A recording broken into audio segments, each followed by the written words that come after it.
Мен оюмча бул Жанар Акаевди чыгарганы бул туура деп эсептейм. Негизинен бул өзүнүн немесин көрсөтө алган жок. Өзүнүн иштөө немесин билген жок. Жакшы иштеп алган жок дейм. Өзүнүн билемдикке алганлыгынан буну чыгар деп ойлойм. Бул негизинен ордон оюну деп ойлойм мен. Жанар Акаев жакшы эле патриот эле жигит болуш керек. Элдин түзүшүн билет, журналист болуп иштеген. Эмне себептен чыгып атат, кимисинен күнөө кетип атат, эч ким билбейт да. Мен деле билбейм. Бирок мындай жакшы эле да, менин оюмча. Сүйлөгөн сөздөрүн угуп калдым мен баягы анча-мынчачы. Баягы Конституцияндагы жаңы эмесин чыгарабыз атканда Конституцияны алмаштырабыз дегендерди баягы малга теңөөгүлө, буга теңөөгүлө деп баягы жаман нерселерге эметпей, ал честный сүйлөп туруп алды баягы. Атамбаев, чынында Атамбаевдин сөзүн сүйлөбөй кайдалы, негизи ошол. Ошол бул мага жардамдаш керек да.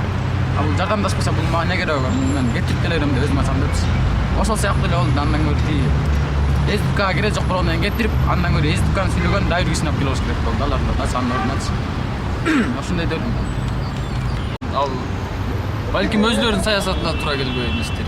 Мен алар саясатка деле көп кызык бербейт. Эгер кызыксам көбүрөөк маалымат айтып берет деле. Кайсы партия болгондон кийин анын ичиндегилер ошол партияны сүйлөш керек да. Ал болсо ачык айтып, эл үчүн неме кылган, туура кадамдар барган. Ошон үчүн тиги партиянын сөзүн сүйлөбөй койгондугу үчүн аны куугунтуп калып атат да. Бирок бул мыйзамга дал келбейт. Tуура эле болду. Эмне себептен? Ошол жигит көбүп кеткен да. Жанар Акаев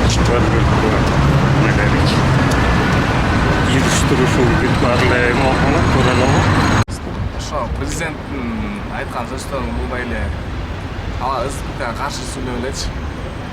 Текебаевга тартып койгон үчүн чыгарып койду. Ошондой биздин меначы.